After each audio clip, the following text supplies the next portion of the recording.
Good morning everybody, welcome back to another episode and a brand new video. If you're new, welcome to the fam. My name is Caroline and I'm happy to have you here. If you're a visiting listener and viewer, thank you for tuning in every single week, every single Wednesday, and I hope you've been enjoying the amount of effort and the amount of videos that I've been producing lately. That being said, today we're doing something very fun. I will be tier ranking all of the books that I've read so far in 2025. Instead of doing a regular May reading wrap up, I thought I'd give you a bit of a rundown of every single book I've read so far in 2025 and whether or not we're on track to at least try to read 100 books a year. I mean this year. So that's the premise of the video. I hope you enjoy. It's gonna be my first time doing this sit down kind of video. If everything goes well, then we could, do this every 6 months because this is the first time that I've done something like this. I've been spending the last half an hour trying to find the website that all the YouTubers and all the booktubers use to rank all of their books. I found the website, but then I'm like, how do I use it? Embarrassing. So I just keep like uploading and then deleting and then re-uploading because I'm not sure which mode I should be in and things like that. So a bit of a hassle trying to prep for this video, but it's fine. Oh, it's going fine. I had my computer right in front of me down here with all the books that I've read so far pull up onto this channel in presentation mode. That's very important because if you're not in presentation mode, it's gonna be like ads everywhere, pop-up ads everywhere, and that's gonna be pretty annoying. Okay, give you a bit of a rundown on the tiers that I have. So we have the highest tier is Soulmate Status, and that's like literally God tier, favorite book so far of the year. Such an incredible read or a very thought-provoking read that made me think and rethink about that book ever since I finished that book. That's the highest tier that we have. Next we have main character energy. It's the one that I really enjoy. I was like hooked into the book. I really enjoyed, very immersed in the world, very enjoyed the plot, everything,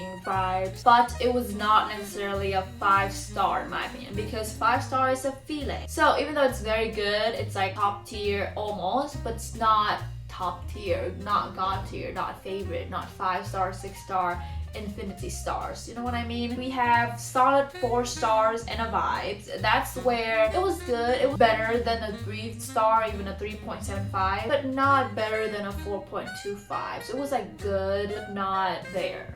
And then we have reading it was my Roman Empire. So that means that the actual experience of reading the book is better than the book itself, if that makes sense. So like I really enjoyed reading the book. It was a very easy read, for example. I really enjoyed the plot, the character, but there's nothing really deeper than that. And then we have Gave Me the Ick, which is either the book that I hated, the books that I did not enjoy, or the books that I DNF. I think it's gonna be one book in that category. Don't quote me on that because there's only one book that I DNF'd since the beginning of 2025. That being said, I have the tiers, I have the books. This is not in chronological order because I did not remember which book that I finished first, and also because I started doing book 2 starting I think in March. So before March, like February and January, I did not take an account or keep into account or doing bookkeeping with the books that I finished in those 2 months. So this is just me going off of memory for those 2 months at least. But then starting March until now, I have a pretty solid account of what books I finished and the ratings that I gave each of the books. But that being said, even if the books that I read and rated like 4.5, things can still change. Either if you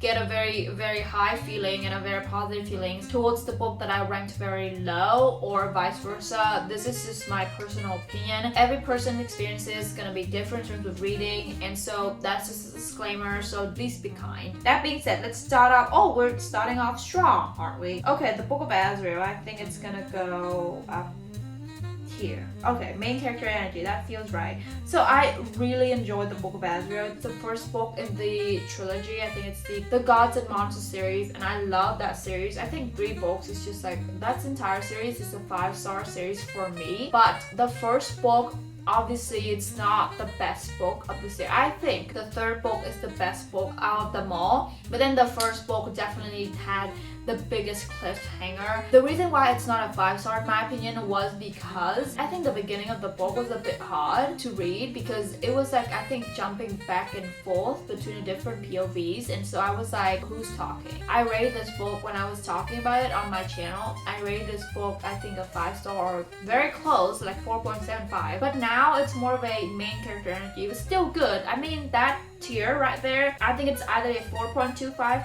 all the way to 4.75. So like, we're safe.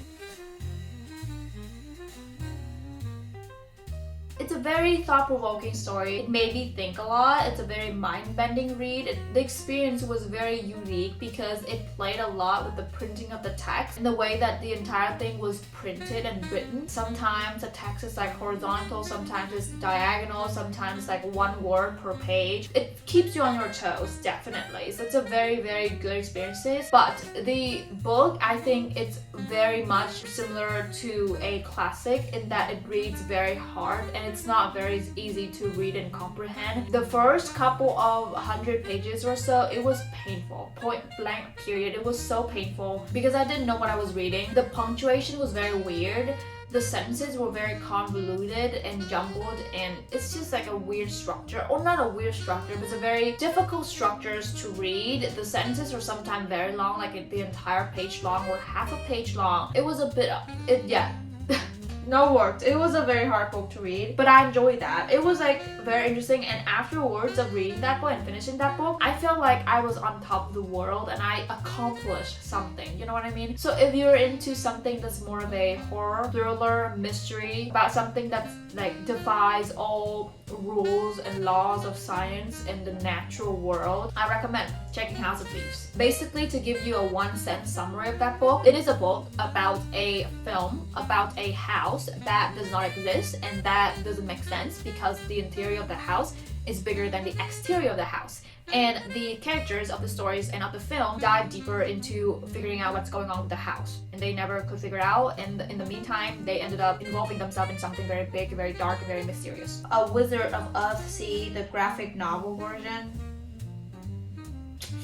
Okay, I'm gonna say it gave me the ick because, okay, if you like graphic novels, then this might be for you. But I don't like graphic novel that much. I prefer the text version. So this is not me saying that the book itself is bad. This is me saying that the graphic version of the book is not for me. And although I enjoy reading the book, obviously it's like pictures and colors, and the drawing style was very, very abstract, and I think it does the book's justice in terms of the vibes and, you know, magic, wizard, witches. It's very magical and whimsical, but because it's a graphic novel and in picture format, I found myself to be skimming the pages too quickly and ended up missing important details. I have to like, I'll go back a couple of pages and then continue reading. So, you know, I tend to skim pretty quickly for like words and pictures. So, The Death of Ivan Ilyich. Whew. I would say reading it was my Roman Empire just because, no, changed my mind, gave me the ick, because it was such a weird book. It is about death of this man named Ivan Ilyich. It's by Leo Tolstoy. Okay, I know it's a classic. It's a very short read. It's a very, once again, thought-provoking, mind-bending, reality-bending kind of experiences. It talks about this man falling off from the ladder when he was like decorating his house or like hang up the curtains or whatever, and he ended up having a chronic illness because of that fall. It raises lots of questions in terms of etiquette, rank. He is the member of the, I think, the court, so like judicial member of the court, and so he's a very high-ranking person in society. But the way that it's written to me was very hard to read, and I mean, Leo Tolstoy is like famous for his weird structure, sentences, convoluted sentences, so if you like weird books, then I recommend checking that out, but it was not for me. Okay, An Epic of Old Manly. Okay, I like this book. It was very easy to read considering the fact that it's an epic, and it talks about West African myth and religious practices. It talks about this hero named Sundiata. He is this hero that's very much worshipped, and it talks about his journey of growing up, being born, conquering, rising to power, things like that. I remember when we were talking about this book as a discussion for a world literature course, we talked about the fine line between oral text and written text, because even though this is a written text, the original way that it was transmitted was through oral transmission. I thought it was interesting. Okay, second book to the Gods of Monsters series, Dawn of the Cursed Queen. Okay, I'm gonna say it's the main character energy, although I would say it's higher in terms of ranking than the Book of Azrael. Obviously, it's the second book. It doesn't suffer from second book syndrome, which is good. The third book, Soulmate Status. I loved the third book. Although, if you want a full in-depth review, I have a video up on my channel when it was, I think, March reading wrap-up or whatever. Even though the first book was ranked lower than the third book, in my opinion, the character development in the first book for both characters is superior than the third book. The third book, I think Sam Kyo does not have as much character development as I thought or would like for him to have. Because of that, I think that he's this very single-faceted and very one-dimensional character. I love Diana more because her character has such a layered and deep development, and she goes through a lot and we can see her grow. Because I think I mentioned that in either book 1 or book 2 I was getting kind of intimidated and annoyed by her because she just kept pushing him away. But then in book 3 we clearly see her growth, her arc developed, and I love that. Kristen Hanna's The Nightingale. Okay, main character energy. I love the story. It was a very heartbreaking but also delightful story. It's a story about World War II, about these two sisters that are very different from each other in terms of their personality and how they navigate the war differently. But in the end, they all contribute to the same goal of trying to protect their loved ones and trying to survive at the end of the day. One sister is very rebellious and is very, not willing to obey, very disobedient. The other is very traditional and conservative in her ideologies in terms of the woman roles in the household, but both, they also contribute to the same cause. So seeing how they differ but also how they mirror each other was very interesting. Talking about sisterly and sibling affection is one of my favorite things in the world. Their relationship was done so well and very intricately that I just love the story. Although I would say it's kind of overhyped, because people have been saying that if you read and you finish The Nightingale, you're gonna break down and have an actual mental breakdown at the end because of how heartbreaking and devastating the story is. I understand where people are coming from, okay? I understand where they're coming from, but it was not to that level of devastation, because I did not cry, and I really feel like the ending was very appropriate, and I really liked the story because it ended on such a I wouldn't say positive note, but positive note and delightful note. Obviously in a war story we don't expect people to all have happy endings, and I think that the ending that they have is their happy ending and the perfect conclusion to their story. So it's sad, but it's not that sad. Exit West. Okay.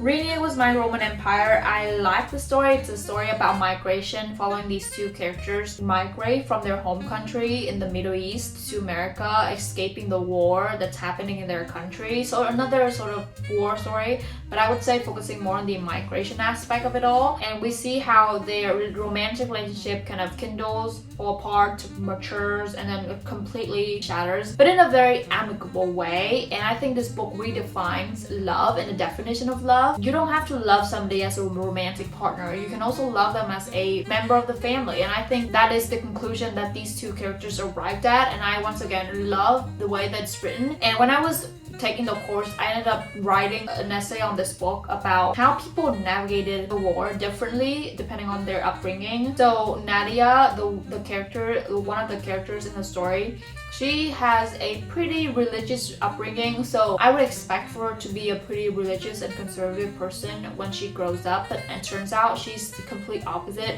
She's quite liberal, she's quite present-oriented, whereas the other character named Saeed, he grows up in a very pretty liberal family and he has a pretty liberal childhood, but then he grows up to be pretty religious in response to the war. So I argue that the war can act as this catalyst to bring out people's truest boundaries and ideologies and just their thoughts. Okay, Mitch Albom, I Love this book. The Little Liar, it's another war story, and if you like Chris and Hannah, you're gonna absolutely devour The Little Liar. I think it's very similar in a lot of ways. This book talks about two brothers this time instead of two sisters. Once again, it also highlights and depicts their relationship, sibling relationship. This time is set in Salonika, Greece. It's still the Nazis invading Greece, but this time one of the protagonists, his name is Nico. He's the younger brother of the bunch, and he acts as this person who helps board the Jewish people on the train that is going to Poland, or supposedly going to Poland. He is told by the German officers that once the Jewish people got to Poland, they're gonna be promised, new land, new job, new security, just a new country, a new life in general. But turns out that's the lie, because where they're being transported to is the concentration camps, where they're being tortured, beaten, executed, and abused. It challenges this very fine line between a truth and lies. And the narrator for this story is truth itself. So there's this personification of truth, which I thought was very fitting and very, very interesting. It's like different from The Nightingale because the pacing is very quick. It compacts their entire story in like a couple of years into under or approximately 300 pages. So if you want a quick read but then a gore story and you want to feel a lot of the emotions, I recommend. I actually sobbed during this story, and I didn't sob in The Nightingale. So that's how masterful Mitch Albom was in his writing of this book. A novel story, okay. Okay, solid 4 stars and a 5. Although this book is a 3.75 for me, but I still put this in the solid 4 stars and a 5. This book is my third and latest Ashley Poston read, and I prefer this book over the other 2 books just because this book took a surprise turn that I did not see coming, and I appreciate that book for that. It's a very romance story, a very traditional romance story, but then with a twist. Because this protagonist, her name is Aileen, she is a normal, ordinary, I think part-time English professor, but then she has this love for books. She has this annual book trip with her best friends where they go to this cabin in the woods every single year to talk about their favorite series named Quixotic Falls and their favorite author, romance author. But this year, surprisingly, only she could make it because the other friends of her, even her best friend, are busy doing something else, and so she decided still to go to the cabin alone. But then as she was driving to the cabin, road tripping, there's a storm and her car broke down, and she had to stop at one of the town nearby to take shelter and wait until the storm passed. As she went to this town, she realized that this town was actually not real, and it's actually the town straight out of her favorite romance novel. Okay, speaking of Ashley Poston, The Dead Romantics. Okay, I don't like this book. Now that I think about it, I don't like this book as much as I used to do. This book, okay, the concept of it all was very interesting. It talks about the dead romantics, obviously, where this main protagonist has a relationship with a ghost, right? Okay, I like the premise, but then the way that it was executed, I feel like it was not real, and I feel like it was either rushed or nothing's happening. The 7 years slipped, okay. It's gonna be in between of these 2 books, in between the novel love story and the dead romantics. Once again, Ashley Poston has a way of coming up with ideas that's very, very unique. The 7 years slips talks about this magical apartment that can go either 7 year back in time or 7 year in the future, but mostly 7 year back in time. And the protagonist recently got gifted, or she was given this apartment because her aunt passed away, and so she moved into this apartment, but then sometimes she opened the door and found the scene of the apartment to be completely different because it jumps back in time. She learned a lot about her aunt personality and her aunt past relationships, and she ended up meeting somebody in the past. But then the question is, will she also can find that person in the present? Unearthly Gorgeous, okay. I liked this book, but it was very difficult to read and to immerse myself in because prose was a lot. It was a lot of prose. I was not used to that way of writing, and this is my first Ocean Young book. I'm interested to see other books of his. The Emperor of Blackness is the latest book, and I've heard great reviews of that book. Unearthly Gorgeous. I appreciate it for the coverage of Vietnamese American experiences, especially fleeing the war from Vietnam coming to America. and how they built their life from scratch. The notion, beautiful, and I resonate a lot actually with the discourse of homesickness and being away from home and having to build a life from home and sort of abandoning your home essentially. And I resonated with that book on a deeper level because of that, and I truly appreciate how Ocean Vuong is an example of an Asian person in the American context trying to speak their story and make their story be known, and I just appreciate that a lot. Sort of Kaigen, okay.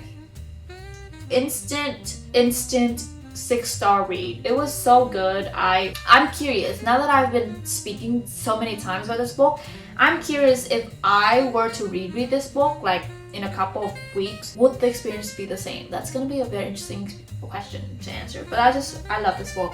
You don't even need to know anything about this book, just like go into it blind and read it. Wives and Daughters, okay, solid 4 stars and a vibe. I like that book. I think it was a 4.25 for me. It could have been higher up in terms of the list if there had been an ending, an actual ending to the book. This book is not finished, and that's just such a bummer because I was like vouching the entire way through for the characters to be together and actually have a marriage, but they didn't. Oh, it's just like so mad. But then the entire experience was just amazing. It was very fun. It is very similar to Pride and Prejudice, although I would argue that this level of difficulty is higher than Pride and Prejudice. This book is set before Pride and Prejudice, I think in like 1835-ish. Follows Molly Gibson as she figures out and learns about other people's true intention and learn to judge people from their actions and not their words. She got involved in this love triangle with her stepsister, and she realized that she didn't like her stepmother. This story holds a very special place in my heart because it reminds me a lot about Cinderella. The Book Census Library, okay. Ooh.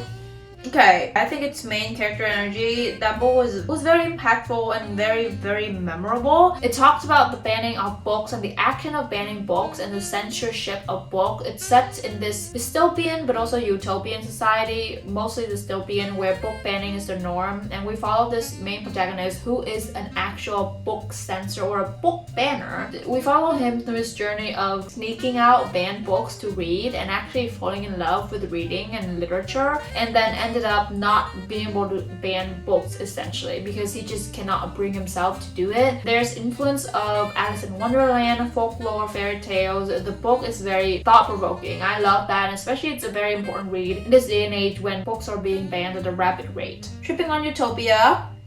This is the only book that I DNF straight to give me the ick. It talks about the birth of psychedelics, hallucinogens, and how those drugs can be used for mental health, and how the scientists figured out their use for mental health in the first place. And there's a lot of discourse in terms of that. It's a nonfiction, and nonfiction is not for me, at least for now. It's quite boring, frankly. The Reformatory, okay.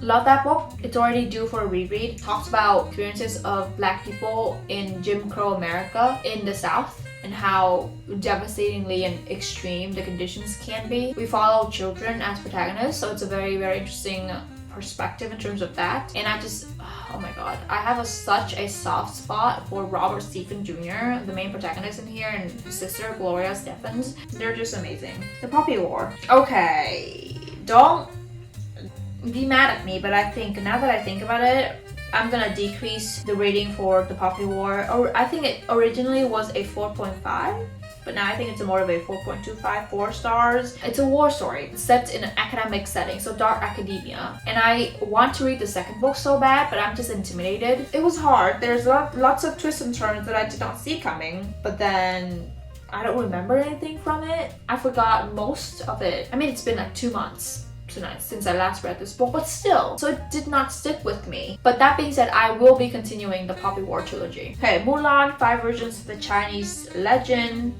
Reading it was my Roman Empire. I actually enjoyed this book. It talked about Mulan and actually gives you the original writing and text of Mulan.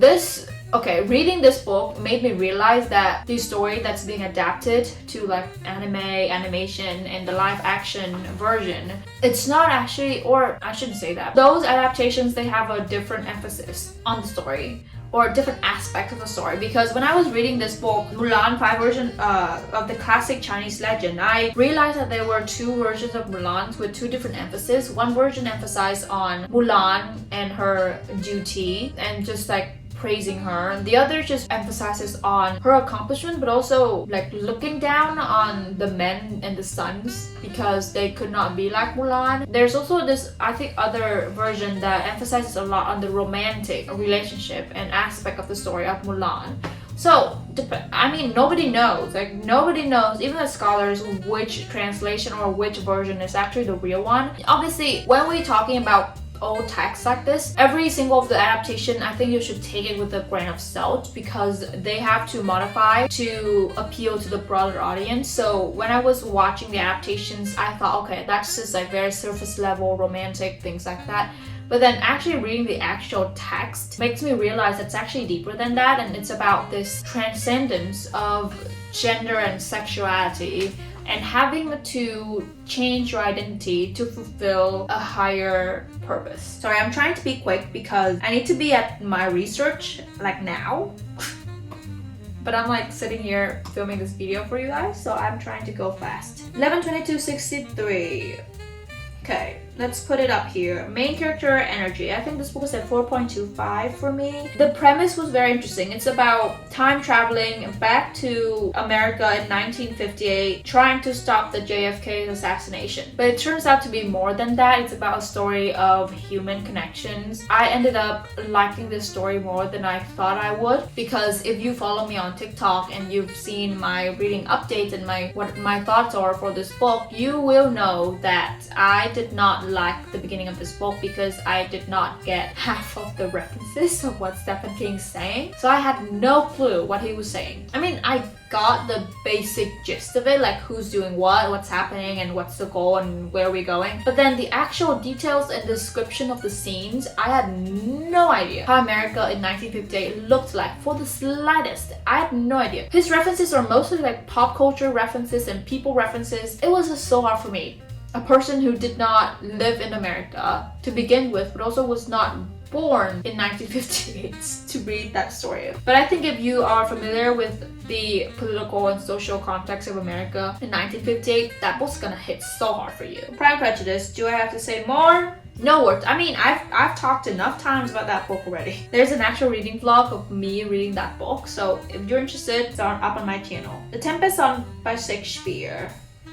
Okay, reading it was My Roman Empire. If you watch also the adaptation of it, then I would say it's gonna be a 3.5 stars. If you only read the text, it's gonna be very hard to read. It's my first Shakespeare, and I don't think it's the easiest Shakespeare to read, but I really enjoy the discourse of, once again, etiquette and rank, and how people manipulate other people using their power for their own good, and how the story, depending on which perspective you look at it from, and depending on which character that you focus on, the perspective and the message of the story is gonna differ a lot from. Like if you read the story from the boatswain or the servant's perspective, the story is gonna take a huge turn from the original message that you're supposed to get. So multi-dimensional story and perspective that you cannot analyze the story from. I'm curious to see the play in real time and real action.